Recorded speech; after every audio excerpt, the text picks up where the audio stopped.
রাতের অন্ধকারে তাপমাত্রা -30 ডিগ্রি। আপনি আর আপনার 8জন বন্ধু একটি তুষার ঢাকা পাহাড়ে তাঁবুর ভিতরে ঘুমিয়ে আছেন। হঠাৎ এমন কিছু ঘটে যা আপনাদের এতটাই আতঙ্কিত করে তুলেছে দরজা দিয়ে বের হওয়ার সময়ও পান না। আপনারা নিজেরাই ছুরি দিয়ে তাঁবু কেটে বাইরে বেরিয়ে যান। কারো পায়ে জুতা নেই, আবার কারো গায়ে শীতে কাপড় নেই।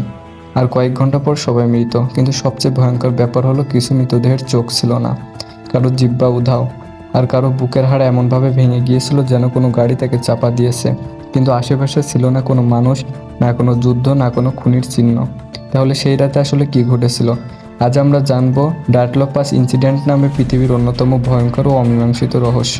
1959 সালের জানুয়ারি, তৎকালীন সোভিয়েত ইউনিয়নের 9জন তরুণ অভিযাত্রী সিদ্ধান্ত নিলেন ইউরাল পর্বতমালায় ট্রেকিং করার।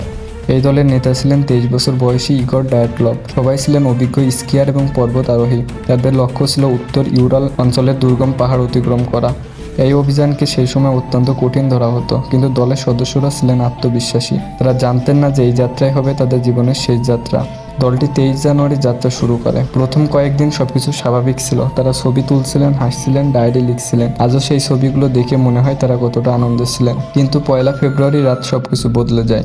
1 ফেব্রুয়ারি 1959 দলটি পৌঁছায় একটি নির্জন তুষারাচ্ছন্ন পাহাড়ের ঢালে। স্থানীয় মানুষই জনগোষ্ঠী এই পাহাড়কে বলতো পোলাদ সিয়াকল, অর্থাৎ মাউন্টেন অব দ্য ডেড বা মৃতদের পাহাড়। নামটা শুনেই গায়ে কাটা দেয়। সেদিন সন্ধ্যায় তারা পাহাড়ের ঢালে তাঁবু স্থাপন করে। রাত নামতে থাকে, তুষারপাত শুরু হয়। তারা খাবার খায়, ডায়েরি লেখে, তারপর ঘুমাতে যায়। এটাই ছিল তাদের জীবনের শেষ স্বাভাবিক রাত। দলটি নির্দিষ্ট সময়ে ফিরে আসেনি। প্রথমে কেউ খুব একটা চিন্তা করেনি, কারণ পাহাড় অভিযানে দেরি হওয়া স্বাভাবিক। কিন্তু কয়েকদিন পর পরিবার উদ্বিগ্ন হয়ে ওঠে। শুরু হয় বিশাল অনুসন্ধান অভিযান। সেনাবাহিনী পর্যন্ত যুক্ত হয় হেলিকপ্টার। অবশেষে 26 ফেব্রুয়ারি তাদের ক্যাম্প খুঁজে পাওয়া যায় এবং সেখান থেকে শুরু হয় রহস্য। তদন্তকারীরা দেখতে পান তাঁবু বাইরে থেকে নয়, ভেতর থেকে কাটা হয়েছে। অর্থাৎ তারা নিজেরাই আতঙ্কে তাঁবু কেটে বেরিয়ে গিয়েছিল। কিন্তু কেন? কি এমন দেখেছিল তারা? বরফের উপর পাওয়া যায় খালি পায়ের পদচিহ্ন। কেউ শুধু মোজা পরেছিল, কেউ একেবারে খালি পায়ে। এত ঠান্ডায় বাইরে বের হওয়া মানে নিশ্চিত মৃত্যু। তবুও তারা বেরিয়েছিল। তাঁবু থেকে প্রায় 1.5 কিলোমিটার দূরে একটি গাছের নিচে পাওয়া যায় 2 সদস্যের মৃতদেহ।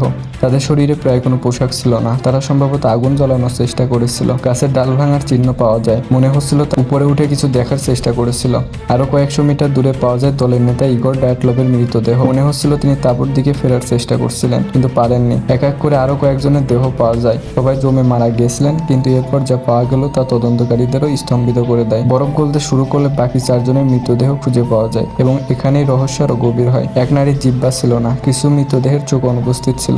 একজনের বুকের হাড় ভেঙে গিয়েছিল, আরেকজনের মাথার খুলি পূর্ণ বিচূর্ণ ছিল। কিন্তু আশ্চর্যের বিষয়, তাদের শরীরে প্রায় কোনো বাহ্যিক আঘাতের চিহ্ন ছিল না। অর্থাৎ ভেতরের হাড় ভেঙেছে কিন্তু বাইরের ক্ষত নেই। তদন্তকারীরা বলেছিলেন এই ধরনের আঘাত সাধারণ মানুষের পক্ষে সৃষ্টি করা প্রায় অসম্ভব। আরো অদ্ভুত বিষয় ছিল কিছু কাপড়ে তেজস্ক্রিয়ত চিহ্ন পাওয়া যায়। হ্যাঁ, রেডিও অ্যাক্টিভ পদার্থ। এতে রহস্য আরো বেড়ে যায়। বিগত কয়েক দশকে অসংখ্য তথ্য সামনে এসেছে। তথ্য 1, তুষারধস। অনেকে বলেন একটি ছোট তুষারধস ঘটেছিল, ভয়ে তার তাঁবু কেটে পালায়, কিন্তু সমালোচকরা বড় ধরনের ধসের কোনো স্পষ্ট চিহ্ন পাওয়া যায়নি। তথ্য 2, সামরিক পরীক্ষা। কিছু গবেষকের মতে সোভিয়েত সেনাবাহিনী গোপন অস্ত্র পরীক্ষা করেছিল। দলের সদস্যরা ভুলবশত সেই এলাকায় চলে যায়। কিছু প্রত্যক্ষদর্শী আকাশে রহস্যময় কমলা আলোক বল দেখেছিলেন। তথ্য 3, ইনফ্রাসাউন্ড। আরেকটি তত্ত্ব বলে প্রবল বাতাস পাহাড়ের গঠনকে ব্যবহার করে এমন শব্দ তৈরি করেছিল যে মানুষের মনে চরম আতঙ্ক সৃষ্টি করতে পারে। ফলে তারা আতঙ্কিত হয়ে তাঁবু ছেড়ে বেরিয়ে যায়। তত্ত্ব 4, অতিপ্রাকৃত কিছু। সবচেয়ে জনপ্রিয় তত্ত্বগুলোর একটি অনেকে বিশ্বাস করেন। সেই রাতে তারা এমন কিছু দেখেছিল যা আজও ব্যাখ্যা করা যায় না। এলিয়েন বা অজানা প্রাণী, নাকি এমন কোনো ঘটনা যা ইতিহাসে লিপিবদ্ধ হয়নি। এর কোনো প্রমাণ নেই, কিন্তু রহস্যের কারণে এই তথ্য আজও বেঁচে আছে। 60 বছরেরও বেশি সময় পেরিয়ে গেছে, তবুও ডায়াটলগ পাস ইনসিডেন্ট আজও পুরোপুরি সমাধান হয়নি। 9 জন তরুণ অভিযাত্রী, একটি কাটা তাঁবু, বরফের মধ্যে ছড়িয়ে থাকা পদচিহ্ন আর অসংখ্য উত্তরহীন প্রশ্ন। হয়তো তারা কোনো প্রাকৃতিক দুর্যোগের শিকার হয়েছিল, হয়তো কোনো গোপন সামরিক ঘটনার, অথবা হয়তো সেই রাতে এমন কিছু ঘটেছিল যার ব্যাখ্যা আমরা এখনো খুঁজে পাইনি। আর সেই কারণে ডায়াটলগ পাস ইনসিডেন্ট আজও পৃথিবীর সবচেয়ে ভয়ঙ্কর রহস্যগুলোর একটি। আপনার মতে সেই রাতে আসলে কি ঘটেছিল? তুষারধস, নাকি গোপন সামরিক পরীক্ষা, নাকি অন্য কিছু? কমেন্টে আপনার মতামত জানান।